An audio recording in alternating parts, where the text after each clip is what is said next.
ओम शांति। आज 27 दिसंबर 2023 के बाबा के ईश्वरीय महावाक्य हैं। आज बाबा मीठी लाइन में कहते हैं कि देवताओं से भी उत्तम कल्याणकारी जन्म तुम ब्राह्मणों का है, क्योंकि तुम ब्राह्मण ही बाप की मददगार बनते हो। क्योंकि उत्तम जन्म इसीलिए है देवताओं से, क्योंकि इस वक्त तुम कथनी और करनी एक कर रहे हो। क्योंकि यह जन्म में आप बाबा से शक्तियां लेकर के इस संसार को प्रदान कर रहे हो, इसीलिए ये ब्राह्मण जन्म तुम ब्राह्मणों का श्रेष्ठ है और कल्याणकारी है। आज का प्रश्न है कि अभी तुम बच्चे बाबा को कौन सी मदद करते हो? मददगार बच्चों को बाप क्या प्राइज देते हैं? तो उत्तर है कि बाबा प्योरिटी पीस का राज्य स्थापन कर रहे हैं। हम उन्हें प्योरिटी की मदद करते हैं। बाबा ने जो यज्ञ रचा है उसकी हम संभाल करते हैं, तो जरूर बाबा हमें प्राइज देगा। संगम पर भी हमें बहुत बड़ी प्राइज मिलती है। हम सृष्टि के आदि मध्यांत को जानने वाले त्रिकालदर्शी बन जाते हैं। यही सबसे बड़ी प्राइज है, क्योंकि बाबा ने हम बच्चों को इस संगम युग पर क्या बना दिया? त्रिकालदर्शी बना दिया, आदि मध्यांत का ज्ञान दे दिया। इसीलिए तो कहा है कि बाबा मिला तो सब कुछ मिला। और भविष्य में गद्दी नसील बन जाते हैं, और माना सत्य की दुनिया में गद्दी नसील बन जाते हैं। इससे बड़ी प्राइज बाबा और क्या देगा? गीत है पितृमात सहायक स्वामी सका। ओम शांति। ये किसकी महिमा है? यह है परम प्रिय परम पिता परमात्मा, जिनका नाम शिव है, उनकी महिमा। उनका उचित ऊंचा नाम भी है और उचित ऊंचा धाम भी है। परम पिता परमात्मा का भी अर्थ है कि सबसे ऊंचे से ऊंची आत्मा, और किसी को भी परम पिता परमात्मा नहीं कहा जाता। उसकी महिमा अपरम पार है। ऐसे कहते हैं कि इतनी तो महिमा है जो उसका पार नहीं पा सकते। ऋषि मुनि भी ऐसे कहते हैं कि उसका पार नहीं पा सकते, इसीलिए वे उसको नीति नीति कह देते हैं, क्योंकि कि अभी कुछ और भी बाकी है, और भी बाकी है। अब बाबा स्वयं आकर अपना परिचय देते हैं। क्यों? बाबा का परिचय तो होना चाहिए ना। तो बाप का परिचय मिले कैसे? जब तक वह इस भूमि पर ना आए तब तक और कोई उनका परिचय दे न सके। जब फादर सोच सन तब सन सोच फादर। पहले आप अपने बाप को प्रत्यक्ष करो तो बाप अपने बच्चे को प्रत्यक्ष कर देगा। बाप समझाते हैं मेरा भी पार्ट मुदा हुआ है, मुझे ही आकर के पतितों को पावन करना है। साधु संत भी गाते रहते हैं कि पतित पावन सीताराम आओ, क्योंकि रावण का राज्य है। रावण कोई कम नहीं है। सारी दुनिया को तमो प्रधान पतित किसने बनाया? रावण ने। फिर पावन बनाने वाला समर्थ राम है। आधा कल्प राम राज्य है तो आधा कल्प रावण का भी राज्य चलता है। रावण क्या है ये कोई नहीं जानते। वर्ष वर्ष जलाते रहते हैं तो भी रावण का राज्य चलता रहता है, जलता थोड़े ही है। मनुष्य कहते हैं परमात्मा समर्थ है, तो रावण को राज्य करने क्यों देते हैं? बाप समझाते हैं ये नाटक है हार जीत का, हेल और हेवन का, ये स्वर्ग और नरक का खेल है। भारत पर ही सारा खेल बना हुआ है। यही बनाया ड्रामा है। ऐसे नहीं कि परम पिता सर्वशक्तिवान है तो खेल पूरा कर होने से पहले ही आएगा या आधे में खेल को बंद कर सकता है। बाप कहते हैं जब वो सारी दुनिया पतित हो जाती है तब मैं आता हूँ। इसीलिए शिवरात्रि भी मनाते हैं, शिवाय नमः भी कहते हैं। ब्रह्मा विष्णु शंकर को फिर भी देवता नमः ही कहेंगे, शिव को परमात्मा नमः कहेंगे। शिव क्या ऐसे ही है जैसे बबुलनाथ में या सोमनाथ के मंदिर में है? क्या परम पिता परमात्मा का इतना बड़ा रूप है? वह आत्मा का छोटा, बाप का बड़ा है। क्वेश्चन आएगा ना। जैसे यहाँ छोटे को बच्चा और बड़े को बाप कहा जाता है, वैसे परम पिता परमात्मा अन्य आत्माओं से बड़ा है और हम आत्माएं छोटी है नहीं। बाप समझाते हैं, बच्चे मेरी महिमा गाते हो, कहते हो कि परमात्मा की महिमा परम्पार है, मनुष्य सृष्टि का बीज है, तो पिता को बीज कहेंगे ना, वो क्रिएटर है। बाकी जो इतने वेद, उपनिषद, गीता, यज्ञ, तप, दान, पुण्य, ये सब भक्ति मार्ग की सामग्री है। इनका भी अपना टाइम है, आधा कल्प भक्ति का और आधा कल्प ज्ञान का। भक्ति है ब्रह्मा की रात और ज्ञान है ब्रह्मा का दिन। हमारे वेद शास्त्रों में भी कहा है कि ब्रह्मा ने तब सृष्टि रची। कब? जब भाई अज्ञानी रात थी यहाँ पर, तब उन्हें संकल्प हुआ कि मैं सृष्टि रचूं, तो वो आधा कल्प तक सृष्टि की रचना होती रही। तो आज बाबा का वो रहस्य समझ में आया कि आधा कल्प माना कि जैसे जब जब ज्ञान इस धरा से मनुष्य आत्माएं उससे विमुख हो जाती हैं, तभी भक्ति का प्रारंभ शुरू हो जाता है। उसे अज्ञान रात्रि कहते हैं। ये सिर्फ बाबा तुमको समझाते हैं कि इनको अपना तन तो है नहीं। कहते हैं कि तुमको फिर से राजयोग सिखलाता हूँ, राज्य भाग्य दिलाने। अब ब्रह्मा की रात पूरी होती है, वही धर्म ग्लानि का समय आ चुका है। सबसे जास्ती ग्लानि किसकी करते हैं? परम पिता परमात्मा शिव की, क्योंकि उसी का ही को नहीं पहचानते हैं। लिखा है ना, यदा यदा है कि जब जब धर्म की गिलानी होगी तब तब मैं आऊँगा। ऐसे नहीं कि मैंने कल्प पहले कोई संस्कृत में ज्ञान दिया, भाषा तो यही है। तो जब भारत में देवी देवता धर्म स्थापन करने वाली की गिलानी होती है, मुझे ठिक्कर भीतर में ठोक देते हैं, तब मैं आता हूँ। तो भारत को स्वर्ग बनाते हैं, पतितों को पावन बनाते हैं। उसकी कितनी गिलानी की है तुम बच्चे जानते हो। भारत है सबसे पुराना खंड जो कभी विनाश नहीं होता है। सतयुग में लक्ष्मी नारायण का राज्य भी यहाँ ही होता है। यह राज्य भी स्वर्ग के रचयिता ने दिया है। अब तो वही भारत पतित है, तब फिर मैं आता हूँ, तब तो उनकी महिमा गाते हैं, शिवाय नमः। इस बेहद के ड्रामा में हर एक आत्मा का पार्ट नुदा हुआ है, जो रिपीट होता है, जिससे कोई टुकड़ा निकाल हाथ का बनाते हैं। अभी हम ब्राह्मण हैं तो फिर देवता बनेंगे। यह है ईश्वरीय वर्ण। यह है तुम्हारा 84वें जन्म का भी अंत है। इसमें चारों वर्णों का तुमको ज्ञान है, इसलिए ब्राह्मण वर्ण सबसे ऊंच है। परंतु महिमा व पूजा देवताओं की होती है। ब्रह्मा का मंदिर भी तुमको, परंतु कोई को पता नहीं है कि इसमें परमात्मा आकर भारत को स्वर्ग बनाते हैं। ये स्थापना हो रही है तो विनाश भी चाहिए। इसीलिए कहते हैं रुद्र ज्ञान यज्ञ से विनाश ज्वाला निकली।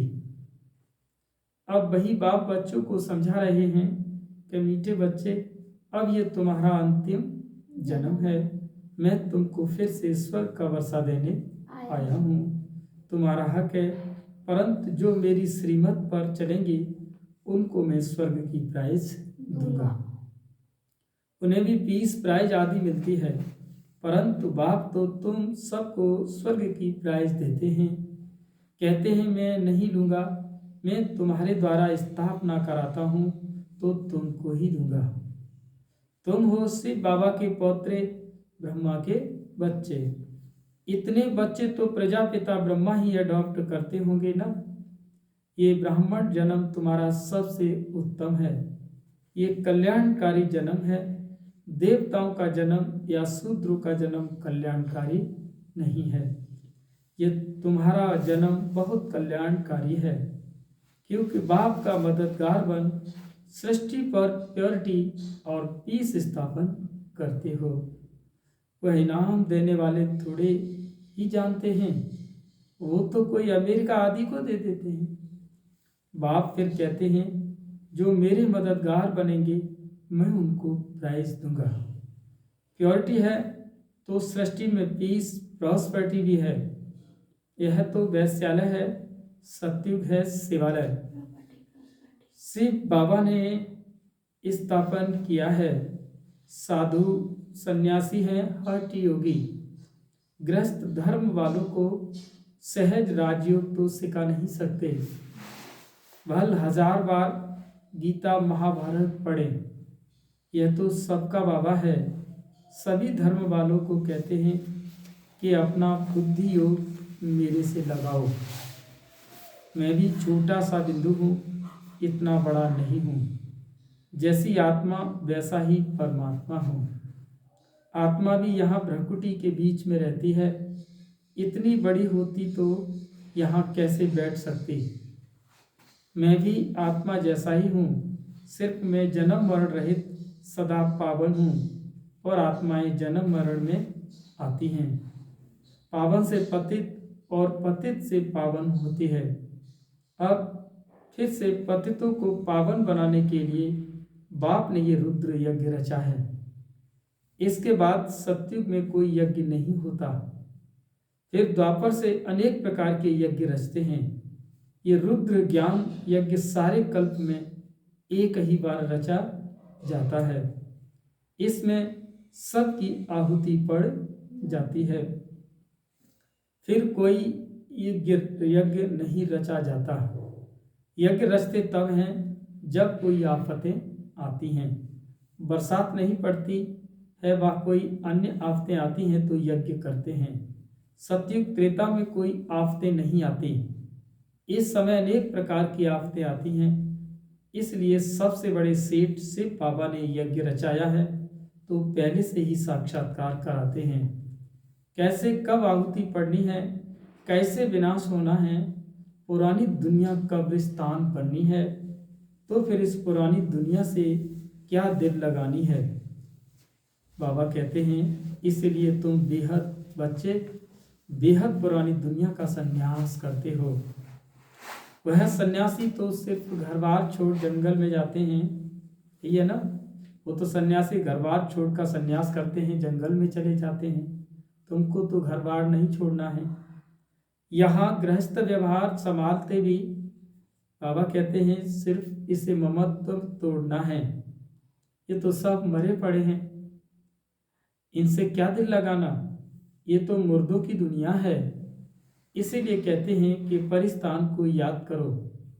कब्रिस्तान को क्यों याद करते हो। बाबा भी दलाल बन तुम्हारी बुद्धि का योग अपने साथ लगाते हैं। कहते हैं ना कि आत्मा परमात्मा अलग रहे बहु काल।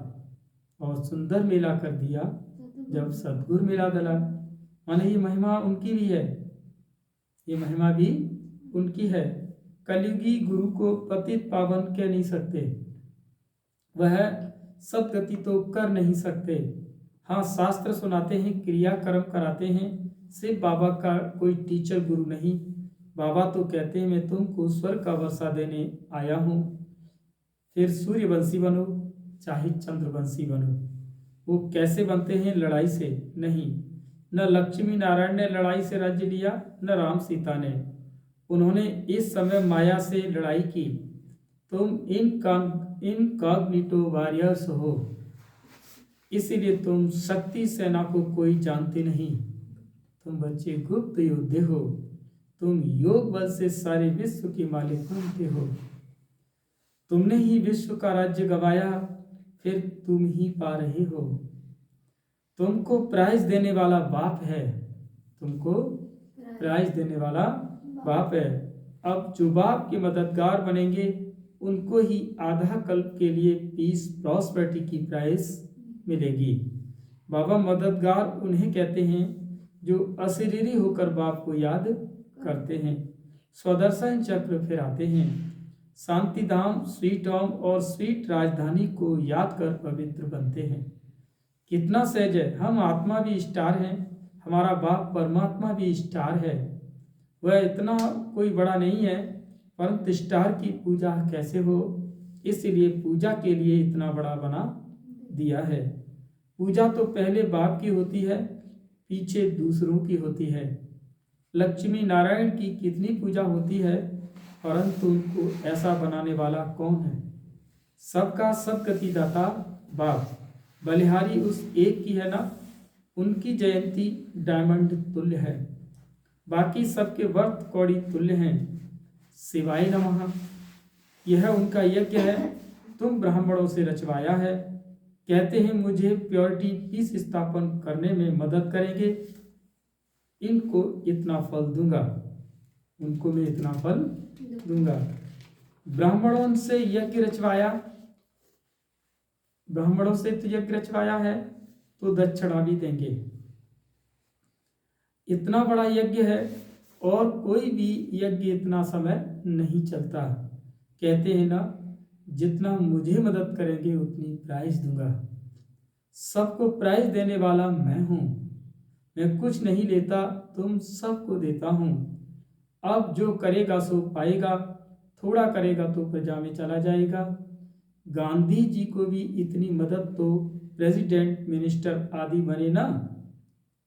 भगवान, क्या गांधी जी को भी जिन्होंने मदद की तो प्रेसिडेंट और मिनिस्टर आदि बने?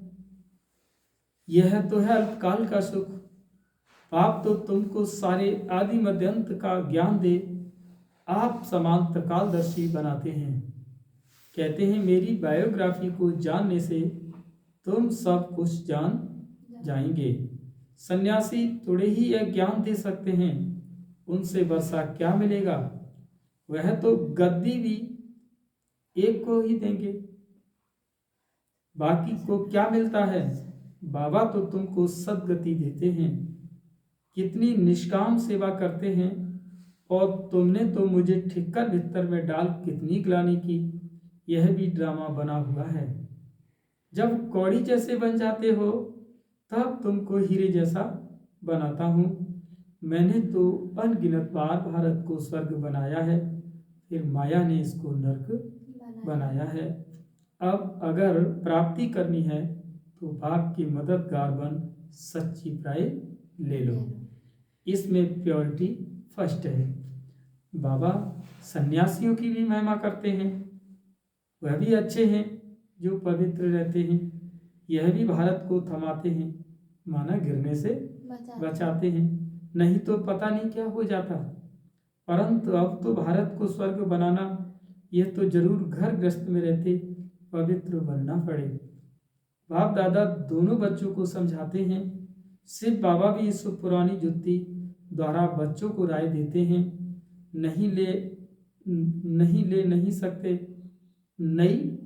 सकते, माता के गर्भ में तो आते नहीं, पतित दुनिया पतित शरीर में आते हैं।